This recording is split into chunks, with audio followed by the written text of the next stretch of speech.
Hello all. Today we'll begin with chapter 2 of Human Geography. As you can see, there are 9 topics in the chapter. We'll be covering all the topics, including the NCERT questions, previous year questions, and all the other important questions. Now let us begin with the chapter. Patterns of population distribution in the world. Population distribution basically refers to the way people are spaced over Earth's surface. 90% population की अगर हम बात करें तो वो 10% land पे रहेगी. 60% world की पॉपुलेशन जो है वो 10 कंट्रीज में है और जिसमें से 6 कंट्रीज जो हैं एशिया में.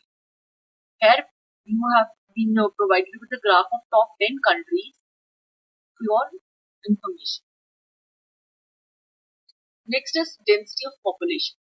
Density एक quantitative aspect है जिसके थ्रू हमें ये पता चलता है कि 1 किलोमीटर स्क्वायर के अंदर कितने लोग रह रहे हैं. बेसिकली वो हमें एक एरिया की कंसंट्रेशन के बारे में बताती है. वहीं पर अगर हम डेंसिटी कैलकुलेट करने की बात करें तो जब हम टोटल पॉपुलेशन को टोटल जियोग्राफिकल एरिया से डिवाइड करते हैं तो हमारे पास उस एरिया की डेंसिटी आ जाती है. World has been divided into 3 density zones: high density zones, medium density zones and low density zones. Now let us talk about high density zones. High density zones वो जोन्स हैं जहां पर 1 kilometre square के अंदर around 200 people are residing. South east and south east Asia, ये वाले जो areas हैं ये हाई डेंसिटी जोन में आ जाते हैं, तो जहां पर पॉपुलेशन कंसंट्रेशन जो है वो बहुत ज्यादा है. हाई डेंसिटी जोन में कंट्रीज की अगर हम बात करें तो हमारे पास चाइना, इंडिया, बांग्लादेश, इंडोनेशिया और जापान आते हैं. हाई डेंसिटी जोन्स जो है वो रिवर वैलीज और कोस्टल लैंड्स के आसपास पाए जाते हैं. यहाँ पर सॉइल बहुत फर्टाइल होती है, क्लाइमेट काफी प्लीजेंट होता है जो एग्रीकल्चर को काफी सपोर्ट करता है.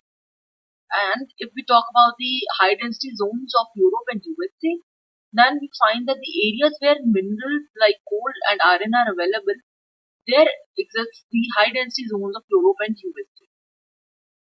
Next we have medium density zones. ये zones वो वाले zones हैं जहां पर around 11 to 50 persons are residing per kilometer square.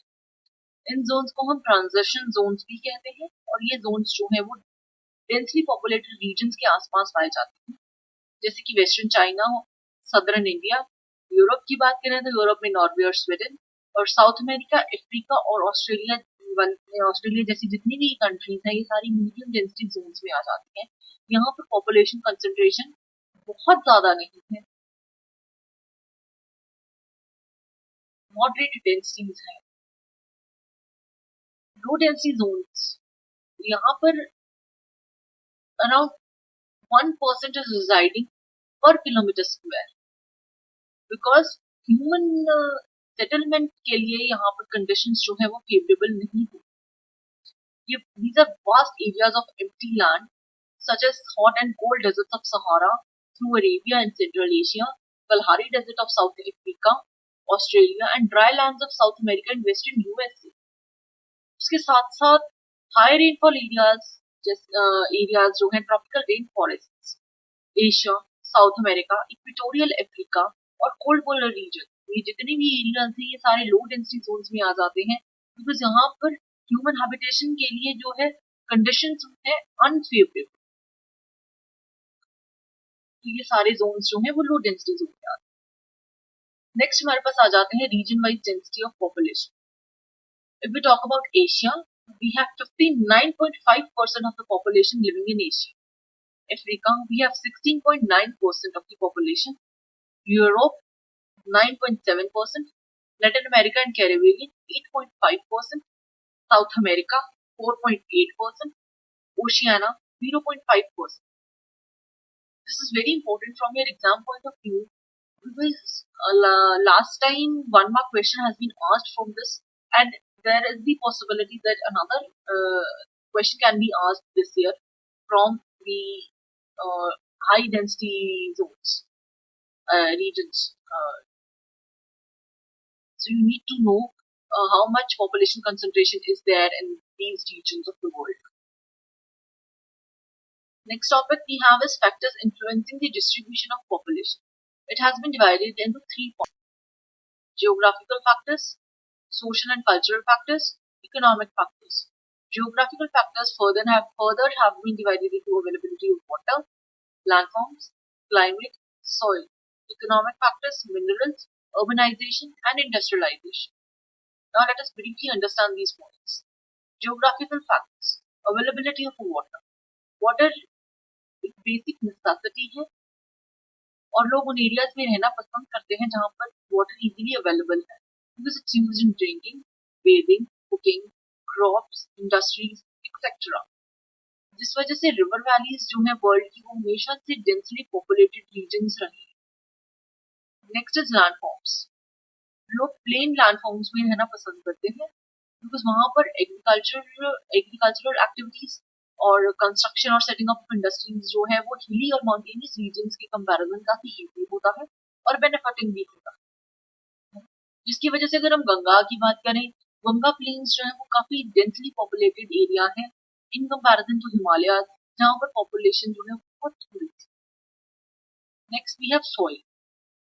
Soil fertility directly agricultural output के साथ रिलेटेड है, जिस वजह से जो रिवर वैलीज हैं वर्ल्ड की, जैसे कि इंडस, गंगा, ब्रह्मपुत्र, नील, हवाओं एक्सेट्रा वाली जो एरियाज हैं वाले जो भी एरियाज हैं, ये हमेशा से यहाँ पे पॉपुलेशन कंसंट्रेशन बहुत ज्यादा रही है बिकॉज सॉइल काफी फर्टाइल है जो एग्रीकल्चर के लिए बहुत इंपॉर्टेंट मानी जाती है। नेक्स्ट पॉइंट हमारे पास आता है क्लाइमेट। क्लाइमेट भी अपने आप में पॉपुलेशन डिस्ट्रीब्यूशन में काफी इंपॉर्टेंट रोल प्ले करता है, क्योंकि लोग उन एरियाज में रहना पसंद करते हैं जहां पर क्लाइमेट काफी प्लीजेंट होता है। हार्श क्लाइमेटिक जोन्स में लोग रहना पसंद नहीं करते हैं। अगर हम डेजर्ट की बात करें तो डेजर्ट्स में सर्वाइवल काफी डिफिकल्ट माना जाता है, जिस वजह से मेडिटेरेनियन रीजन्स जो है वर्ल्ड के वो हमेशा से वहां पर पॉपुलेशन कंसंट्रेशन ज्यादा रहा है, वहां पे हमेशा से लोग ज्यादा रहे हैं क्योंकि क्लाइमेट जो है उन एरियाज में काफी प्लीजेंट। नेक्स्ट हमारे पास आते हैं इकोनॉमिक फैक्टर्स। इकोनॉमिक फैक्टर्स में अवेलेबिलिटी ऑफ मिनरल्स की हम बात करते हैं। Areas with mineral deposits attract a large number of population and generate employment. जैसे कि लोहार valley of Germany, Chota Nagpur plateau of India और ऑयल रिच कंट्रीज जैसे कि Kuwait, Katanga Zambia, copper belt in Africa, ये वाले जो एरियाज है यहाँ पर पॉपुलेशन जो है बहुत ज्यादा है, पॉपुलेशन कंसंट्रेशन, क्योंकि यहाँ पर जॉब अपॉर्चुनिटीज बहुत ज्यादा। नेक्स्ट हमारे पास आता है अर्बनाइजेशन। अर्बनाइजेशन की वजह से जो है एम्प्लॉयमेंट अपॉर्चुनिटीज ज्यादा मिलती हैं, एजुकेशन और मेडिकल फैसिलिटीज भी ज्यादा बेटर होती हैं, ट्रांसपोर्ट और कम्युनिकेशन भी विलेजेस के कंपैरिजन में ज्यादा बेटर होता है, जिस वजह से जो है रूरल टू अर्बन माइग्रेशन होती है, क्योंकि विलेजेस के कंपैरिजन में सिटीज और अर्बन एरियाज में जो है जॉब अपॉर्चुनिटीज और फैसिलिटीज ज्यादा। इंडस्ट्रियलाइजेशन। वर्ल्ड की जो इंडस्ट्रियल बेल्ट्स है वो भी बहुत सारी जॉब अपॉर्चुनिटीज क्रिएट करती हैं, जैसे कि factories, transport, bank, shops etcetera. ये जितना भी चीजें आती हैं ये इंडस्ट्रियल एरिया के अंडर आ जाती हैं। अगर हम जापान के ओसाका रीजन की बात करें और इंडिया में हुगली रीजन की बात करें तो यहाँ पर पॉपुलेशन कंसंट्रेशन बहुत ज्यादा है, क्योंकि इन एरियाज का जो बेस है, इन एरियाज का इंडस्ट्रियल बेस। नेक्स्ट हमारे पास आते हैं सोशो कल्चरल फैक्टर्स।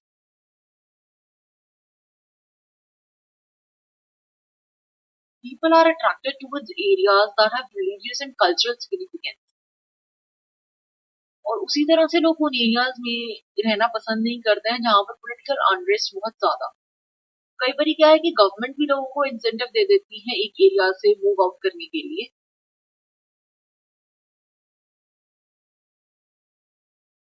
तो ये थे हमारे फैक्टर्स जो पॉपुलेशन डिस्ट्रीब्यूशन में काफी इंपॉर्टेंट रोल प्ले करते हैं। Population growth.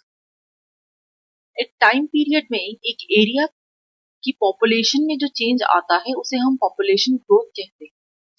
Basically it refers to change in the number of people of a region during the specific point of time. ये चेंज नेगेटिव और पॉजिटिव दोनों हो सकते हैं और इस चेंज को हम एब्सोल्यूट नंबर्स या परसेंटेज में एक्सप्रेस करते हैं, एब्सोल्यूट नंबर्स या परसेंटेज। ये चेंज जो है हमें एक एरिया के सिर्फ इकोनॉमिक और सोशल कंडीशंस के बारे में ही नहीं बताता, बल्कि हिस्टोरिकल और कल्चरल बैकग्राउंड के बारे में भी बताता है। नेक्स्ट हमारे पास आते हैं some basic concepts of population geography. Growth of population, this simply means change of population in an area between 2 points of time. For example, अगर हम 2011 की पॉपुलेशन में से 2001 की पॉपुलेशन को सब्ट्रैक्ट करें तो फिर हमारे पास जो नंबर आएगा वो ग्रोथ ऑफ पॉपुलेशन का नंबर होगा। नेक्स्ट कंसेप्ट है ग्रोथ रेट ऑफ पॉपुलेशन। जब हम पॉपुलेशन चेंज को परसेंटेज में एक्सप्रेस करते हैं तो हमारे पास ग्रोथ रेट ऑफ पॉपुलेशन आता है।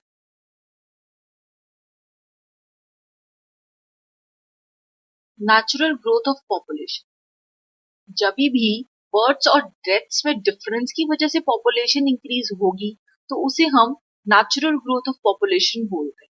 और नेचुरल ग्रोथ ऑफ पॉपुलेशन को कैलकुलेट करने के लिए हमें बर्थ्स में से डेथ्स को सब्ट्रैक्ट करना होता है और फिर जो नंबर आता है वो है नेचुरल ग्रोथ का नंबर। नेक्स्ट हमारे पास आता है एक्चुअल ग्रोथ ऑफ पॉपुलेशन। इसमें हमें बर्थ्स में से डेथ्स को सब्ट्रैक्ट करना होता है और इन माइग्रेशन को ऐड करना होता है और आउट माइग्रेशन को सब्ट्रैक्ट करना। इन माइग्रेशन से यहाँ मतलब है उन लोगों का जो एक एरिया में माइग्रेट हुए हैं, परमानेंटली माइग्रेट हुए हैं, एक पर्टिकुलर टाइम पीरियड में, एक स्पेसिफिक टाइम पीरियड में जो लोग एक एरिया के अंदर आए हैं उसे हम इन माइग्रेशन कहते हैं। उसी तरह से आउट माइग्रेशन से हमारा मतलब है कि एक एरिया से एक पर्टिकुलर टाइम पीरियड या एक स्पेसिफिक टाइम पीरियड में जो लोग उस एरिया से बाहर गए हैं उसे हम आउट माइग्रेशन कहते हैं। इसके बाद फिर जो हमारे पास नंबर आता है इस फॉर्मूला को लगा के फिर हमारे पास जो नंबर आता है उसे हम एक्चुअल ग्रोथ ऑफ पॉपुलेशन बोलते हैं। नेक्स्ट हमारे पास आता है पॉजिटिव ग्रोथ ऑफ पॉपुलेशन। ये तब होता है जब बर्थ रेट डेथ रेट से ज्यादा होता है बिटवीन 2 पॉइंट्स ऑफ टाइम, या फिर तब जब लोग परमानेंटली माइग्रेट करते हैं एक पर्टिकुलर रीजन में, तब उसे हम पॉजिटिव ग्रोथ ऑफ पॉपुलेशन बोलते हैं। Next is negative growth of population. This happens when population decreases between 2 points of time and it occurs when birth rate falls below the death rate or people migrate to other countries. Then it is known as negative growth of population. Next we have components of population change. There are 3 components of population change: births, deaths and migration. We'll be discussing these one by one. First is crude birth rate, CBR. It is expressed as number of live births per 1000 women. इसको calculate करने के लिए हम live births during the year divided by mid year population into 1000 जब करते हैं तो हमारे पास फिर जो नंबर आता है उसे हम क्रूड बर्थ रेट बोलते हैं। उसी तरह से डेथ रेट की बात करते हैं। डेथ रेट जो है वो एक बहुत इंपॉर्टेंट रोल प्ले करता है पॉपुलेशन चेंज में। पॉपुलेशन ग्रोथ जो है वो सिर्फ बर्थ रेट के इंक्रीज होने पर ही इंक्रीज नहीं होती है, बल्कि वो डेथ रेट के डिक्रीज होने पर भी इंक्रीज होती है। और crude death rate is expressed in terms of number of deaths per 1000 population in a particular region. अब यहाँ पे ध्यान रहे कि इन दोनों फॉर्मूलाज में हम पर 1000 की बात कर रहे हैं, ना कि 100 की। पर 1000 नॉट 100। इसको कैलकुलेट करने के लिए हम नंबर ऑफ डेथ्स को एस्टिमेटेड मिड ईयर पॉपुलेशन के साथ डिवाइड करते हैं और उसके बाद उसको 1000 के साथ मल्टीप्लाई करके हमारे पास जो नंबर आता है उसे हम क्रूड डेथ रेट बोलते हैं, CDR. Mortality rates are affected by the region's demographic structure, social advancement, and levels of economic development. Next we have is migration. Migration refers to movement. Migration from one place to another in search of jobs or better life opportunities. Migration permanent होती है, temporary भी हो सकती है और seasonal भी हो सकती है।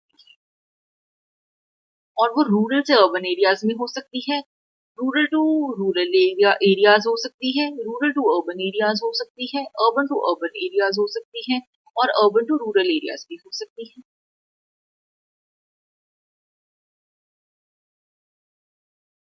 यहाँ पर क्या है कि जब लोग अपने प्लेस ऑफ ओरिजिन, सॉरी यहाँ पे ओरिजिन आना चाहिए ना कि रीजन, ओरिजिन करेक्ट कर लीजिएगा। जब लोग अपने प्लेस ऑफ ओरिजिन से अपनी प्लेस ऑफ डेस्टिनेशन की ओर जाते हैं और वहां पर जब पॉपुलेशन इंक्रीज होता है उनके अडॉप्टेड प्लेस ऑफ रेजिडेंस में, फिर प्लेस ऑफ डेस्टिनेशन जो है वो अडॉप्टेड प्लेस ऑफ रेजिडेंस हो जाता है। और जब यहाँ पर पॉपुलेशन इंक्रीज होती है तो उन्हें हम फिर इमिग्रेंट्स बोलते हैं। और इमिग्रेंट्स वो लोग होते हैं जो एक नए एरिया में जाकर के अपना प्लेस ऑफ रेजिडेंस जो है वो बनाते हैं। जब वो एक नए एरिया में मूव आउट कर गए तो वो अपने प्लेस ऑफ रेजिडेंस की पॉपुलेशन को डिक्रीज कर जाते हैं, तब फिर उस एरिया के वो इमिग्रेंट्स हो जाते हैं। और इमिग्रेंट से मतलब है people who move out of their place of residence are called immigrants. There are two sets of factors that influence migration. These are push factors and pull factors. Push factors की बात करें तो ये वो factors हैं जो एक place of residence को लेस अट्रैक्टिव बनाते हैं, कम अट्रैक्टिव बनाते हैं, जैसे कि poor leaving conditions, political turmoil, unpleasant climate, disasters, epidemics and socio economic backward. वहीं बात करें पुल फैक्टर्स की तो ये वो फैक्टर्स हैं जो एक एरिया को ज्यादा अट्रैक्टिव बनाते हैं, जैसे कि better job opportunities, better living conditions, peace, stability, security of life and property, and pleasant climate.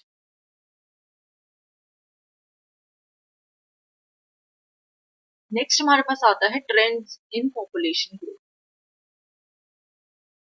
Currently अगर पॉपुलेशन की बात करें तो इट्स मोर देन 7 बिलियन।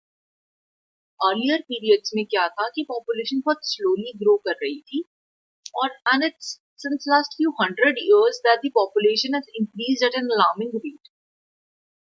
अगर बात करें 12,000 to 8,000 ईयर्स पहले की, जब एवोल्यूशन हुई थी, जब एग्रीकल्चर इंट्रोड्यूस हुआ था, उस वक्त पॉपुलेशन साइज जो था वो बहुत स्मॉल था, अराउंड 8 मिलियन। फर्स्ट सेंचुरी की अगर बात करें तो उस वक्त 3 मिलियन से भी कम पॉपुलेशन थी, 3 मिलियन से भी कम पॉपुलेशन। 16th और 17th सेंचुरी में ट्रेड एक्सपेंशन के साथ साथ रैपिड पॉपुलेशन ग्रोथ हुआ और 1750s में जब इंडस्ट्रियल रेवोल्यूशन आया तो उस वक्त वर्ल्ड की पॉपुलेशन 550 मिलियन थी। और 18th सेंचुरी में इंडस्ट्रियल रेवोल्यूशन के बाद जो पॉपुलेशन एक्सप्लोजन हुआ वो काफी बड़ा। अब technological advancement achieved so far help in the reduction of death rate and provided a stage for accelerated population. अब यहाँ पर क्या हुआ कि टेक्नोलॉजी इतनी एडवांस हो गई, इसके साथ डेथ रेट बहुत रिड्यूस हो गया और पॉपुलेशन ग्रोथ जो था वो काफी रैपिड हो गया, काफी इंक्रीज हो गई population. Now let's see this graph. ये देखिए around 12,000 years before population growth जो था वो काफी स्टेबल था, बहुत स्लो था, रैपिड इंक्रीज पॉपुलेशन में पॉसिबल नहीं था क्योंकि यहाँ पर कोई एडवांसमेंट थी ही नहीं उस टाइम। किसी भी तरह का कोई भी एडवांसमेंट पॉसिबल नहीं था, जिस वजह से जो पॉपुलेशन ग्रोथ था वो बहुत स्लो। 1950s में साइंस एंड टेक्नोलॉजी की एडवांसमेंट के बाद पॉपुलेशन एक्सप्लोजन होता गया। अब बात कीजिए 1830 से 1930 की, जब हम बात करते हैं अराउंड 100 इयर्स की, तो इन 100 इयर्स में 1 बिलियन पॉपुलेशन इंक्रीज हुआ इन 100 इयर्स। और यही 1 बिलियन पॉपुलेशन इंक्रीज होती है 1930 से 1960s में विद इन 30 इयर्स। और फिर वही 1 बिलियन पॉपुलेशन इंक्रीज 15 इयर्स में हो गया क्योंकि टेक्नोलॉजी और ज्यादा एडवांस हो गई, हेल्थ फैसिलिटीज और बेटर हो गई, जिस वजह से जो है पॉपुलेशन एक्सप्लोजन ज्यादा होता गया और टाइम पीरियड जो था कम होता गया। पॉपुलेशन एक्सप्लोजन का टाइम पीरियड कम होता गया और पॉपुलेशन एक्सप्लोजन ज्यादा होता गया। जो 1 बिलियन इंक्रीज पॉपुलेशन में पहले 100 इयर्स में हुआ, फिर वो 30 इयर्स में हुआ, फिर वो 15 इयर्स में हुआ, अब वो हर 12 इयर्स में हो रहा। अगर अब की पॉपुलेशन इंक्रीज की हम बात करें, करंट स्टेट की बात करें, तो इस वक्त 8 करोड़ पॉपुलेशन इंक्रीज हो रहा है every year. 8 crore population increase is taking place every year. Steam engine ने ह्यूमन और एनिमल एनर्जी को रिप्लेस किया, जिसकी वजह से एग्रीकल्चरल और इंडस्ट्रियल प्रोडक्शन जो है वो इंक्रीज हो गई. हेल्थ केयर, मेडिकल फैसिलिटीज और सैनिटेशन जो है वो काफी इम्प्रूव हो गई, जिस वजह से जो था death rate throughout the world वो डिक्रीज होता गया. अब बात करते हैं doubling time of world population. वैसे this has already been discussed while we were discussing this paragraph, this graph, sorry. But let's just do it once more. It took more than a million years for the human population to attain 1 billion mark. But it took only 12 years for the population to rise from 5 billion to 6 billion. Developed countries की अगर बात करें तो वहां पर population double होने में time लग रहा है in comparison to developing worlds, developing countries. ज्यादातर पॉपुलेशन ग्रोथ जो इस वक्त हो रही है वो डेवलपिंग वर्ल्ड में हो रही है, जिसकी वजह से पॉपुलेशन एक्सप्लोजन हो रहा है. अब बात करते हैं special pattern of population change की. डेवलप्ड वर्ल्ड में पॉपुलेशन ग्रोथ जो है वो काफी स्लो है in comparison to developing world. Population growth और इकोनॉमिक डेवलपमेंट जो है दोनों नेगेटिवली कोरिलेटेड है. डेवलपिंग कंट्रीज में ऑलरेडी बहुत लार्ज पॉपुलेशन कंसंट्रेशन है, जिसकी वजह से छोटा सा एडिशन भी पॉपुलेशन में बहुत बड़ा चेंज लाने वाला है. करंटली वर्ल्ड की पॉपुलेशन 7 बिलियन है and it is increasing at an alarming rate of 8 crores each year. So this is a matter of concern because it's going to increase the world population share at an alarming rate. Next is impact of population change. अगर population change के impact की बात करें तो वो भी एक sudden change या एक सडन इंक्रीज भी एक टाइम पीरियड के बाद प्रॉब्लमैटिक हो जाता है. अगर जैसे कि इसमें सबसे मेजर पॉइंट है डिप्लेशन ऑफ रिसोर्सेस. ये माना जाता है कि जो रिसोर्सेस अभी तक पॉपुलेशन को सपोर्ट करते आए हैं, आगे आने वाले जनरेशन के लिए वही रिसोर्सेज जो है वो इनसफिशिएंट हो जाएंगे. The deadly HIV/AIDS epidemics in Africa and parts of Commonwealth of Indian independent states and Asia have pushed up death rates and reduced average life expectancy. This has slowed down the population growth. Next in the syllabus we have theory of demographic transition. Demographic transition theory जो है वो हमें एक area की future population के बारे में idea देती है. The theory tells us that population of any region changes from high births and high deaths to low births and low deaths. Sorry, यहाँ births है, ये टाइपिंग एरर हो गया. It's births, BIRTHS, births, and high deaths to low births and low deaths as society progresses from rural agrarian and illiterate to urban industrial and literate society. ये theory हमें ये बताती है कि सोसाइटी जो है वो धीरे धीरे हाई बर्थ्स और हाई डेथ्स से होते होते एक ऐसी स्टेज में आ जाती है जहां बर्थ्स और डेथ रेट्स दोनों स्लो हो जाते हैं और सोसाइटी एक रूरल एग्रेरियन और इलिटरेट सोसाइटी होने के साथ साथ अर्बन इंडस्ट्रियल लिटरेट सोसाइटी में ट्रांसफॉर्म हो जाती है. ये चेंज जो है वो स्टेजेस में होते हैं और इसको हम डेमोग्राफिक साइकिल बोलते हैं. डेमोग्राफिक थियरी के 3 स्टेजेस हैं. फर्स्ट स्टेज की अगर हम बात करें तो फर्स्ट स्टेज में फर्टिलिटी और मोर्टेलिटी जो है दोनों ही काफी हाई होते हैं और ग्रोथ रेट जो है वो स्लो होता है. ज्यादातर लोग जो है एग्रीकल्चर में एंगेज्ड होते हैं और large families are considered as an asset. Life expectancy is low and people are mostly involved in trade and have low levels of technology. अगर बात करें अराउंड 200 years पहले की तो वर्ल्ड की सारी कंट्रीज इस स्टेज में थी. First stage of demographic transition. Next stage में fertility remains high in the beginning. Beginning में फर्टिलिटी काफी हाई होती है, but with time it begins to decline and is accompanied by reduced mortality rate. Health care facilities और sanitation में improvement की वजह से मोर्टेलिटी जो है वो डिक्लाइन हो जाती है और पॉपुलेशन में जो एडिशन होता है वो काफी हाई हो जाता है. In the last stage, both fertility and mortality decline considerably. Population growth काफी स्टेबल होती है या बहुत स्लोली हो रही होती है. इस टाइम पीरियड तक जो सोसाइटीज हैं वो अर्बनाइज्ड हो जाती हैं, लिटरेट होती हैं और उनके पास टेक्नोलॉजिकल नॉलेज काफी होती है और वो डेलिबरेटली फैमिली साइज को कंट्रोल करना जान चुके होते हैं. This shows that human beings are extremely flexible and are able to adjust their fertility. Different countries are at different stages of demographic transition. ये डेमोग्राफिक ट्रांजिशन थियरी का model है. इस पे अगर हम बात करें तो first stage is known as pre industrial stage. यहाँ पर आप देखें कि birth rates and death rates दोनों हाई हैं और पॉपुलेशन ग्रोथ जो है वो स्टेबल है, क्योंकि जितने बर्थ्स हो रहे हैं उतनी ही डेथ्स हो रही हैं, तो जिस वजह से पॉपुलेशन ग्रोथ जो है वो बड़ा स्टेबल सा बड़ा स्लो हो रहा है. फिर सोसाइटी फर्स्ट स्टेज से होते हुए सेकंड स्टेज में आती है जिसको हम ट्रांजिशनल स्टेज बोलते हैं.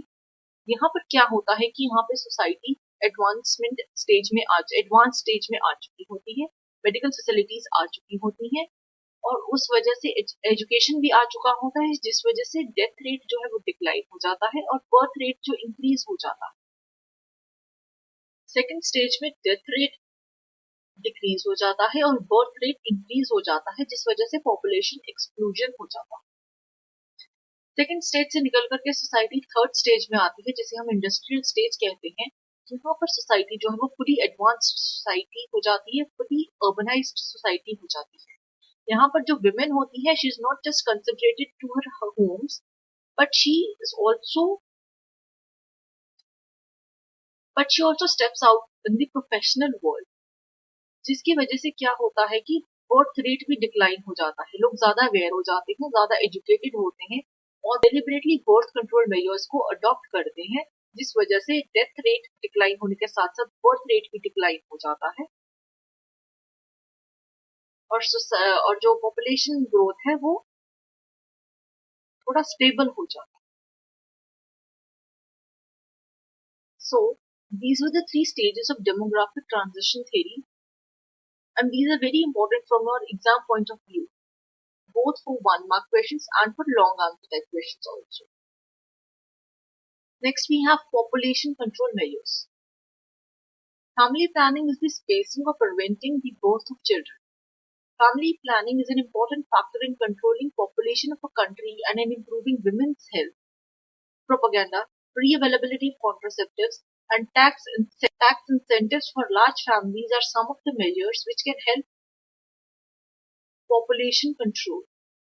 Thomas Malthus in 1793 stated that the number of people would increase faster than the food supply. Any further increase would result in population crash caused by famine, disease, and war. The preventive checks are better than the physical checks. For the sustainability of our resources, the world will have to control the rapid population increase.